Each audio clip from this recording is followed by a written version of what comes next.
When you get out of this, one of the first things you should do is go hear this woman sing live. She's been on Broadway. She is a singer. She's a comedian. She is hysterical. She's talented, and I love her to death. She is Zakiya Young. How are you doing, Zakiya? Oh, good. How you doing?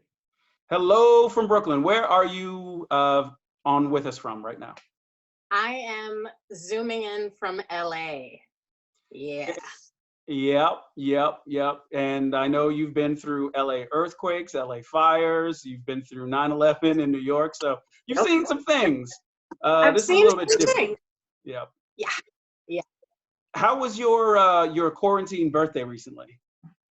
Quarantine birthday. It was very unique. I went for a jog and my parents sent me flowers. I had hit the grocery store before everything broke out. So I made myself some cupcakes and I got to video chat with some loved ones, and my nieces threw me a birthday party. They made up dance routines. They got dressed up and we video chatted, and I literally danced in my kitchen with my nieces. And it was really cool. Like I got to spend time with friends. It was, it wasn't what I expected, but I was grateful for the technology that allowed me to spend time with people. So yeah. What was the song of choice to serenade Auntie Z with? Oh, well, actually, my middle niece, Malia, did a routine to lip gloss. And I would like to think it's because she heard my ringtone on my phone. And then Michaela did a lyrical, interpretive / gymnastics routine to You Are Not Alone by Michael Jackson. And it was very beautiful. And the little one, Milan, she just kind of bounced in and out where she chose to, which was cool. But they loved the Jackson 5, so they put on the Jackson 5, and we just had a dance party to that. It was really cool. It was really, really sweet. And I actually did have a friend spend some time with me on my birthday, so I wasn't like completely alone. But for the majority of the day, it was like reflective. It was solitary, quarantine birthday. I'm sure your nieces are never going to forget it. So you're in LA. You've been there for how long now? I just celebrated 3 years in February. Congrats. Yeah. And you came to LA from, you were most recently in Harlem before that, right? Mm-hmm. Yep, I was in Harlem. I had spent enough time in New York. This is my LA answer. I'd spent enough time in New York to achieve my goals. So I chose to have a different experience. And it was time. I love New York, and New York doesn't owe me a thing. I wanted to leave no stone unturned. And when I started feeling like it was time to move, I just evaluated, okay, what would my life look like? And I just felt like, yeah, it's time for a new adventure. I want some sunshine. I want to see what LA is. It's like, I'm not in a serious relationship. I don't have kids. So let me explore that while I didn't really have anything on the horizon. I've been working a lot regionally. But it's like when you're getting your most influential work out of town, it's like, should I still pay this New York rent though? So you're an East Coast person, right? Originally or from the Philly area, went to school in Pittsburgh. You came to New York City. So heading to LA, what did you have in your mind it would be like, and what was the reality? Oh, that's a good question. I had visited LA for the first time on my birthday, actually, in 2010. And I remember my sister said, "You're going to live here." I was like, that's a lie. These people are fake. I don't like it. Like, it's cute for a minute, but I would never fit in there. When I moved here, I had made some more friends from the East Coast who had relocated. So I was like, all right, I know there are a few people here that are real ones. I expected everyone to be fake. I did. And that's not always true. And that's been the nicest surprise. Like, I have been able to start to form some genuine relationships with people here. That being said, a lot of them are from Chicago or from New York, and they're transplants. But I've met some great people who are born and raised in LA. It's like, I think what I forgot was making friends as an adult is very different. It's very, very different. And I also didn't realize how East Coast I was. So apparently, if you look like this, you're not supposed to be like kind of in your face and just kind of blunt. Like I've never been, you know me, it's like I'm from the suburbs, but I am kind of blunt, you know, this does not lie. And it was fascinating seeing people respond to that. So it's like I've learned how to navigate, oh, this type of person is not, they need the edges softened a little bit. So I'll play the game, but my real ones, I can just be me completely. But I do confuse a lot of people, which is also interesting. Like, I don't know what it is, but I've met people who are surprised that I read books. Wait, say what? Yeah, no, I'm not kidding. People are surprised that I can carry on conversations from an intellectual perspective. And I'm like, because of this? That's weird. So it makes me wonder, like, okay, so if I would have come in with a different look, would people not be surprised? Or is it just that it's more of a New York thing? You know, in New York, that was never, it's like assumed that you can carry on certain levels of conversation. And I guess it's not to say that people in LA can't, it's just that they choose not to. And sometimes you know, yeah. it was an adjustment. I'm now, still adjusting. say you're in Chicago in 2 months and someone says, hey, Z, where are you from? Are you repping now LA? Are you still claiming Philly? You're throwing Brooklyn in there? Where are you from these days? I say I live in LA, but I'm originally from outside of Philly. And then if New York comes into the conversation, that it really honestly depends on who I'm talking to, because I'll meet people out here that are from New York and I'll be like, oh my gosh, I lived in New York for a while. Chicago, oh, I did a play out there.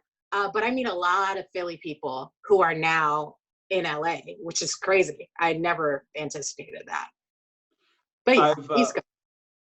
So, you know, I'm a native New Yorker, but, you know, we still think about leaving. And one thing that I'm wondering is, okay, outside of New York, what's something that's going to change that maybe for the better that I can anticipate? So when you went to LA, what's some part of yourself that you realized, oh, wait, this can go, or, you know what, I can be a different version of myself. Not in I'm changing, I'm becoming fake and phony, but what is the new, improved LA version of you? You ask, I forgot. It's been a minute since I've talked to you. You come with the think pieces. You know, I think I put down a lot of my baggage. I did not realize how much I was carrying. I didn't realize how stressed I was. And for me in New York, you know, it's like you wake up, you're fighting, you leave the door, you're fighting to get to the train, you're fighting on the train, you're fighting to get to work on time. And it's just, that was exciting to me in my 20s, but there was I honestly felt myself exhale when I landed. And I didn't even realize I had been holding my breath. My brow unfurrowed. You know, and I realized that I had just become really intense. So it's like I laugh more now. I'm learning to celebrate all sides of me, you know, and I'm not trying to fit into a mold of what people I grew up with thought I was, who people from church thought I was. You know, it's just like, yo, I'm Zakiya. I'm from the suburbs and I'm kind of a nerd. You're either with it or you're not. Either way, good luck, God bless. You know, and I've chilled out a lot. The funny thing though is that in LA standards, I'm not really that chill. But my East Coast friends that have visited, they're like, yeah, you're like happy now. I'm like, I know, I didn't realize I was unhappy. It's just, I didn't really have time to deal with things because the busyness of New York kept me going. You know, it's like, ain't nobody got time to like sit down and think about heartache or disappointment. You just kind of shove it down and do what needs to be done. And out here, you're in your car, you stuck in traffic. You got time. You got time. You got time. And it's kind of like you have nothing but time to sit and think. And, you know, as a person of faith, man, I've just been spending a lot of time praying and getting to know, like, okay, God, why did you bring me out here? What is it here in LA that I either need to give or learn? And I think the biggest thing that I'm learning is that, like, God made me unique and awesome, and I need to stop shrinking. You know, like, I mean, even if I think back to how you knew me, that's like a whole other person. And it's not to judge that person. We're all doing the best that we can, but that wasn't really me. Like, I haven't felt this much like myself since high school. I've seen you post things on Facebook as you're talking about, you know, becoming, growing into, we're all growing up, but growing into your stage now. And that's actually one of the things I wanted to ask. So as it relates to your journey of faith and maybe expectations that you put on yourself as a woman, as a Black woman, as a, you know, creative person, you know, reconciling all the different parts of yourself. What are some of the things that you maybe realized rules you didn't have to follow, or kind of norms that you said, you know what, that's not something that really fits into my life. Maybe it was tradition, maybe it was an unspoken expectation, but that you just sort of brushed off and you said, you know, I'm moving forward. That's not how I'm living now. Again, with the think pieces, you got some good questions, man. Okay. This is really real for me. What I realized was that there were certain ideologies that I subscribed to when I was in New York that not only did not resonate with my spirit, they did not resonate with what the Lord was showing me in the Bible. So what I had stopped doing was actually searching the scriptures and praying, like, all right, Holy Spirit, like, can you illuminate this for me? Make this real for me, because what I'm hearing is XYZ. And I need you to illuminate it for me in the text. And if you don't illuminate it, then I'm going to see that it's a man-made rule. And I need your help discerning what I need to carry and what I need to just leave, because not every sermon is meant for me. That was like a huge realization, because I used to hear sermons and take it in and be like, oh my gosh, they're talking about me. I have to fix it. I have to change it. The biggest thing is in appearance. Like, it was interesting because, you know, going through the whole modesty craze, that is very geographically specific, I'm learning. And also, it's kind of like, I just started having real talks with God. Like, I feel through this modesty movement, I'm ashamed of what you actually gave me naturally. And I'm taking on the weight of battles that aren't mine. I am not responsible for what every man struggles with. Now, that being said, I have my own limitations for like what's appropriate and what's not. Like, let's not get it twisted, you know. However, I took it to such an extreme level that when I look at pictures from back then, it just makes me sad. So being out here in California, meeting women of God who, it's not like they have stuff hanging out, but they dress for their body type and they look fierce and amazing.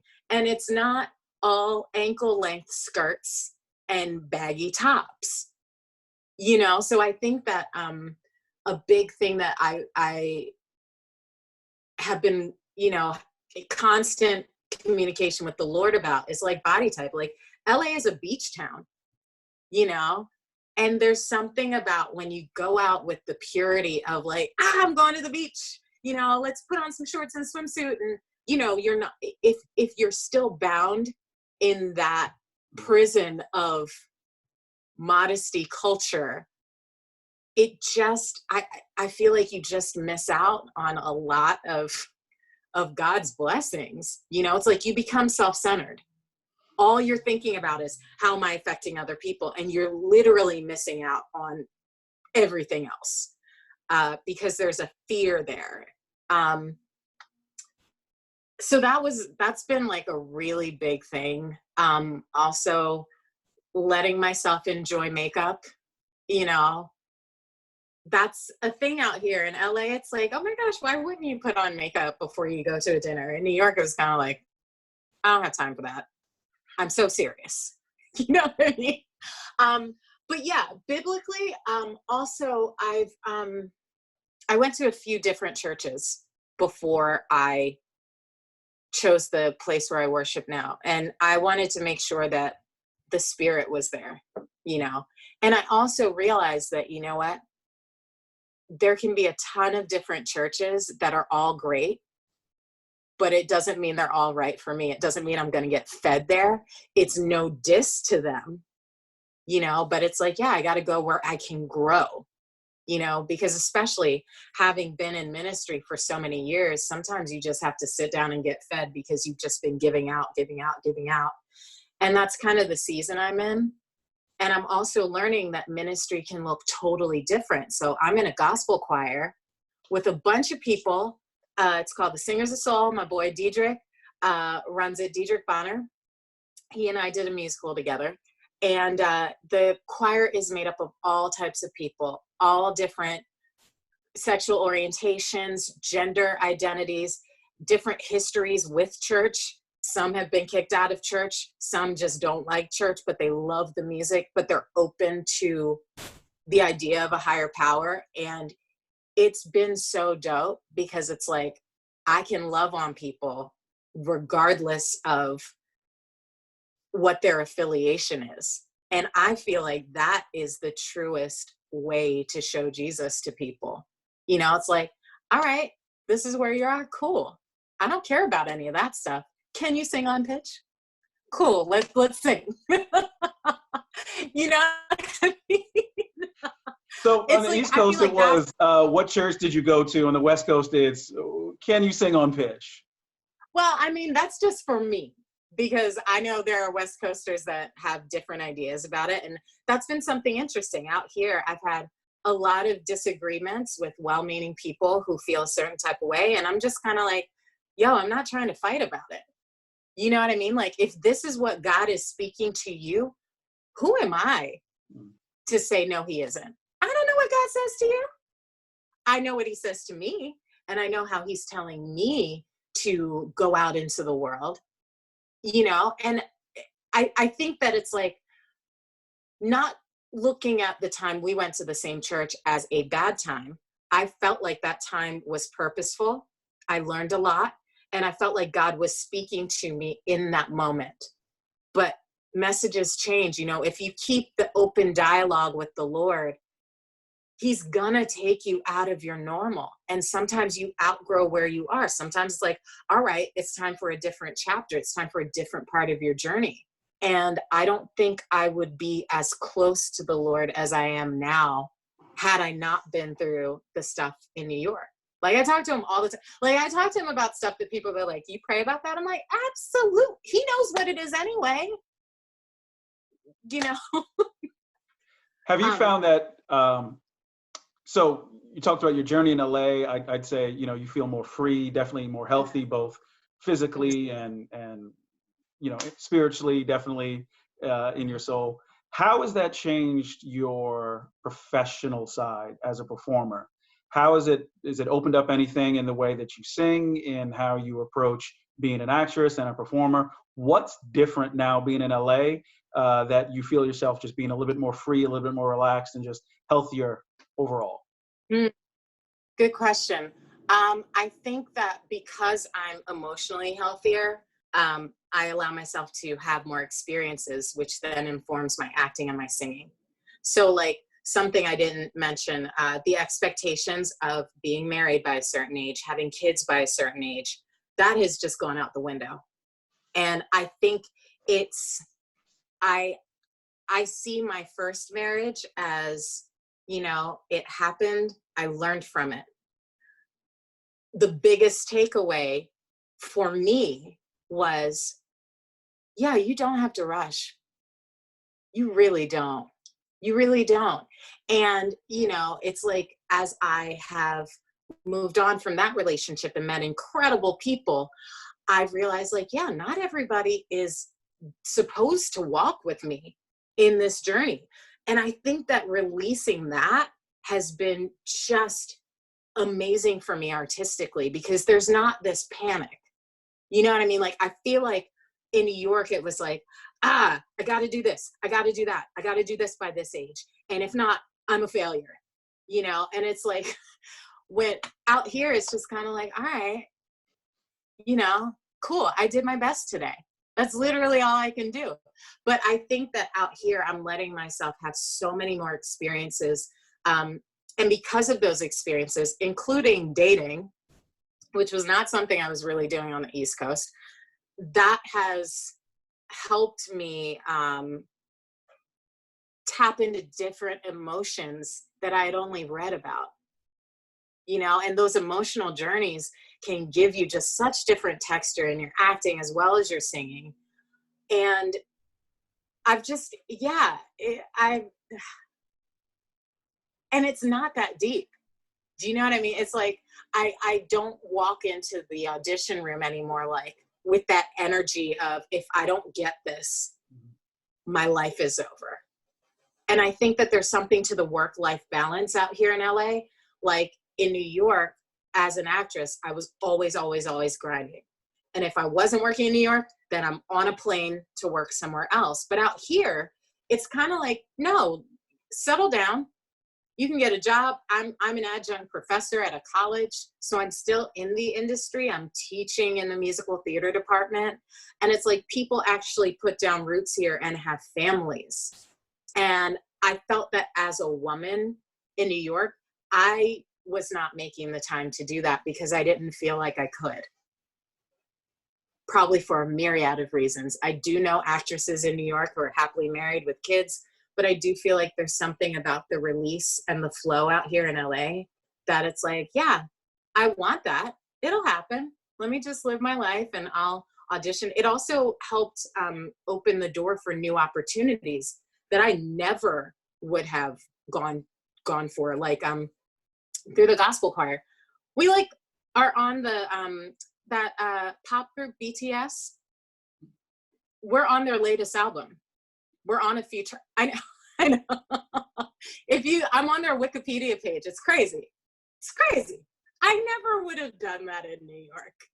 Like, yeah, it's literally like opportunities are coming partially because it's like, I'm finally like, all right, Lord, what do you want to do? What do you want me to do? Instead of me saying, no, I'm doing Broadway, that's it. No, I'm doing TV, that's it. This whole voiceover world has opened up to me. And I never thought I would be doing studio singing. I've been in the recording studio a lot this year. And we had been singing at Soho House as their gospel choir on Sundays. And I'm singing like Whitney Houston songs. It's just the openness. It's like leaning into the abundance instead of a lack rigid mentality. And I didn't think I realized that's what I was doing. About singing, so from some of your posts, I've seen you sing in the gospel choir, I think in some cabaret settings. I don't know quite the terminology, but it seems like there might be ballads. What is your favorite thing to sing? Like you get to put a show together, and this is your lineup, okay? You get your musical director, you get your band, and you can sing anything you want, and you can have anyone in the room. What are you singing? Ooh, I'm singing something with a strong, funky bass line. Get me the best bass player you have. And then I need like a rhythmic pianist, like my friend Doug or my friend Steven or my friend Wilkie, someone who can communicate with me and the bass as well. And I need some drums. As long as we've got that, I'm open to do whatever vocally, but I find that there's something about the bass that just grounds it in a new way. It's almost like the emotional backbone to music for me, because there's that, it just hits you deep in here, you know, and it's either like nasty or it's sad, or it's like, it brings about a celebration because it's coming from your gut, you know? Yeah, and I would definitely I would alternate between like happy and sad and soulful, and then in the end, grateful. Yeah, There me. seems to be something in live music that obviously is different from studio and recorded. And even when I've seen videos of you singing live, like, you know, your superpower comes out in terms of your connection to the audience and just how alive you seem to be. What is it to you in the power of live music with a live band singing in front of an audience? Ooh, you know, it's like you take on the energy of the room. You know, like I can practice it one way. I was doing this concert, and I was singing "You'll Never Walk Alone," and normally I sing that very operatically, very classically, but there was something like a spirit of worship took over, because there were people in the audience that I knew were like going through it, and then my worship voice came out, which is not operatic, and but it was like power, like you got this. Come on, Jesus. Like it was like but you can't do that in the studio. In the studio, you have it, you know, you depending on what you're doing. If you're doing backup vocals like I do, it's like, yes, this is what you do, this is what we want you to do, cool. But if it's we've had some gigs where they're just like, yeah, just ad lib, go nuts at this part, which is fun. But there's something about telling a story in front of an audience and having, you know, when you're recording, you're usually not in the same room with the instruments. But if I'm standing up and I'm communicating with the pianist as well as the bass and the drums, it's like we're all doing something cool together, and hearing the people respond, it's a conversation versus a lecture. Yeah. Yeah. Yep. Love it. Love it. Is there more of a cabaret scene in LA? I really don't know if there's one in New York, but I know you seems like you have this. Yeah, I just wasn't open to it in New York. It's huge in New York. I just was so focused on Broadway that I wasn't open to it. And out here, it's like the Broadway credits open the door to cabarets. So it's like another way to make money, you know, and the Broadway community out here, it's like, yeah, once we get out here, it's like, oh, let me connect with this person. This person knows that person. So it's, yeah, I wasn't looking for it in New York. And is it safe to say that your musical tastes run, you know, they're diverse, right? Like I'm sure you're listening, you probably now listen to BTS and gospel and American standards. Do you have a favorite kind of set of songs that you sing? You know, it's changed, which is interesting. As I've been growing as a singer, I've started exploring more of the artists that I always deemed like, yeah, I can't sing them. So like Whitney Houston, I've been doing a lot of her stuff lately, which I never would have touched. Are you kidding me? No.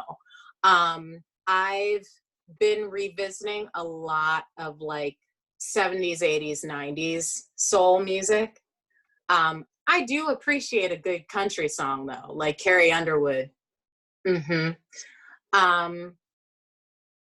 But yeah, I think I've been growing into my Blackness in a different way and not trying to make it look like anybody else's. Because regardless, I'm a Black woman. You don't have to think I'm Black. Okay. My melanin says otherwise. And my experience is just as valid. So yeah, I might sing a certain piece that you would never think I would sing. But if I'm honest with it, if I'm honest with the lyrics and if I feel the groove, why wouldn't I? you know? So I think that's another thing that I've thrown off. Like, I had a friend, I looked around at, it was New Year's Eve, like 2 years ago. And I looked around the room, I was like, it's all Black people. I don't know that I've been to a New Year's Eve party where it's all Black people. And the girl I was talking to, Amber, she was like, oh, honey, this is where all the Black princesses move. They all moved to LA, so you're among your people. And I hollered because I was like, oh my gosh, that's it. That's it. I'm home. I'm home. I'm home. So it's like, it allowed me to, I don't think I realized I was looking for that permission to just be. And that in turn has allowed me to explore like the great soul music that I never gave myself permission to, really. So what are you listening to now that you're hearing in a different way? And is your dad like trying to like, I told you so? No, you know, Dad is so mellow now. He's like in his mid 70s. He's like, all right, Z, whatever. You know, I mean, you know, my dad, he's just happy to be there. You know, I listen to gospel music differently. I get the heart of it more.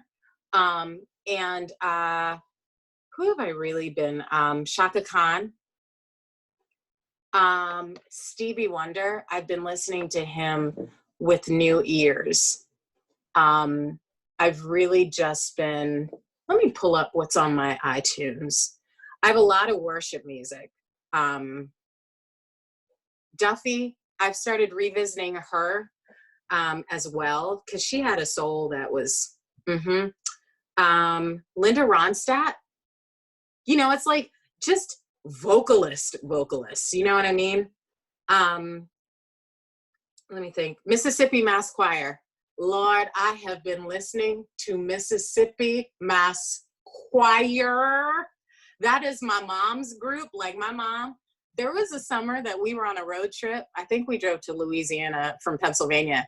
And my mom played that Mississippi Mass Choir tape so much, it started squeaking. I can pick, if you sing me any part of a song from that album, I can pick it up. I can do it. But yeah, oh, my cardio playlist. Let me see. So top 5 vocalists of all time for you. Oh, all time. Not in ranked order. Not in ranked order. Just top 5.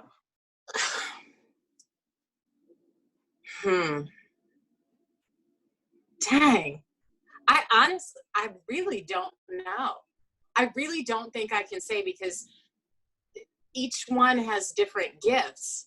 You know, it's like Beyonce as a craftsman, as well as a showman, can't touch it. You cannot touch her. Then you have Donny Hathaway, the heart and soul. You know, you have Stevie Wonder, as I mentioned. You have George Michael. I mean, it's Lauryn Hill, Audra McDonald. You know, it's like I really don't think I could choose. I'm scrolling now and I'm like, I can't choose. I really can't. I wish I could. But even the jazz greats, like Etta James is just, she's always been, I think I've always admired her willingness to just, you know, Dinah Washington, I auditioned to play her in a movie. And listening to her music, I was just like, oh, why haven't I gotten into this before? It's like, you know, more emotion per note than, you know, I don't know, that's the metric. Yeah, it's just, I'm so drawn to singers that make me feel something in their honesty. And that's actually a course I was teaching at the college. I had 2 juniors that were taking the class, and I was just teaching them how to use different vocal effects and sound colors to communicate in a recording setting. And most of the stuff I was teaching them was just about being honest, having an honest moment and letting us listen in, letting yourself be raw and vulnerable. Like All Is Fair, Stevie Wonder, when he has that that song and I Never Dreamed You'd Leave in Summer. There's a gasp that he does in that song that I'm always like, oh gosh. Like, that's the stuff that I love. That's why Whitney, you know, when she is singing I Have Nothing, it's like, I believe you. Mm. Shifting gears to being an actress and being in LA, and you've done a YouTube channel commenting about the experience of being an actress in LA. What kind of roles do you wish there were more of? So I imagine not just roles for Black leads that are written for Black leads, but even then, what kind of roles are there that you said, I wish there was that kind of part? So just like you expressed in the diversity of types of singers and styles and ways to communicate, have you found Hollywood to be limited? And you know, what if you could wave your magic wand and be a producer, what kind of projects would you like to see more of? Good question. I think I moved here at the perfect time because we can create so much of our own content. If we don't see what we want, we can just make it. So that is a blessing. I wish there was more room to see tall women as something other than threatening or ball busting. You know what I mean? It's true. People out here look taller on TV. So when I'm meeting a lot of actors, I'm like, oh, it's not only a height thing, but it's also they're smaller, like very thin yoga muscles. But with big heads, right? Isn't that they all have big heads to be on film? Yeah. So it's like, if you put me among, like, and it's not saying everyone, but it's saying a lot of people. So if you put me around people that have a similar build, I'll look normal. But if you put me next to somebody with a delicate build, then I am suddenly plus size. That's a big frustration, but it kind of is what it is. And I have to work within the system so that I can get to that. Oops, sorry, I got to plug in my thing. Hold on one second. So that I can get to that next level and start creating my own content where I'm part of casting. And I can say, all right, I don't just need you to be tall. I need you to have like basketball or football muscles so that I'm not feeling overshadowed. Like there's definitely something to the psychology of why things are cast the way they're cast. And I don't know that I have paid my dues enough to really criticize it, because sometimes it's just your own insecurities when you're watching TV and you're like, well, Hollywood needs to do this, and why haven't I gotten this? It's probably like, yeah, I'm a little insecure about being 5'10" and, you know, big boned, as my dad says, you know, like I look like I could beat somebody up, even though we know I can't. But there is that insecurity when you walk into a room of people who look just like you, and the only difference is they're actually runway models and you are not. Like that's the height class I'm in, because I'm 5'10". So if I go to a commercial audition, these are literal models and I'm not a runway model. So it's like, I think when I look at Hollywood, I have to just be careful that I'm not projecting my own insecurities. And that's part of why I wanted to do the YouTube channel, because I'm like, yeah, I should make fun of it because it actually happens. I do, though, wish that there was more room to be smart and sexy. I haven't seen a lot of that. And to be, I think that we're just very multi-layered. And I think that there's, with the movement of creating your own work, it's like you're not giving someone else control over the story that you want to tell. So like Issa Rae with Insecure, that's part of why I moved out here, because I was like, my people are there. Those are my people. You know, so it's like I shouldn't be mad at a system for not knowing how to tell my story. I should get in there, make some money, and then tell my story myself. We'll all pay to see it. We'll all pay to see it. I hope so. I hope so. You know, it's like now is the time to do it. Like I'm tired of complaining, you know, especially during this time where we're just quarantined. Look, as soon as I get these final grades turned in, the way I'm gonna just sit down and use this time to write and brainstorm and get things started that I haven't had time to start because I've been working my 75 jobs so that I can pay my bills. Grateful for the jobs. But, you know, it's like sometimes the hustle gets you distracted from why you really moved there. So, yeah, it stinks to have to stay inside. But I'm like, all right, well, let's use this time. Let's create. Are there any creators that you're big fans of now? People that are under the radar, you know, the next Issa Rae's, the next Zakiya Youngs, doing their thing unseen that you're into or you can recommend? Yes, my girls, hashtag booked. If you are not following them, Danielle and Lanisa on Instagram, hilarious. Like, absolutely hilarious. One of my closest friends, Clinton Roan, he is writing his face off. And I know him from New York, and he just moved here like a year ago. And he already shot a short film that he wrote. And he's like got scripts and scripts and scripts. And it's like, you know, when your friends write, you hope it's good. It's like you read it and you're like, please let it be good. Please let it be good. And it is. Like, his stuff is really good. Like, I got excited when I read his material. It's almost like in North Hollywood, there's like a Black Renaissance happening. So my friend Mildred Langford, she's working on a script as well. It's like people are creating, you know.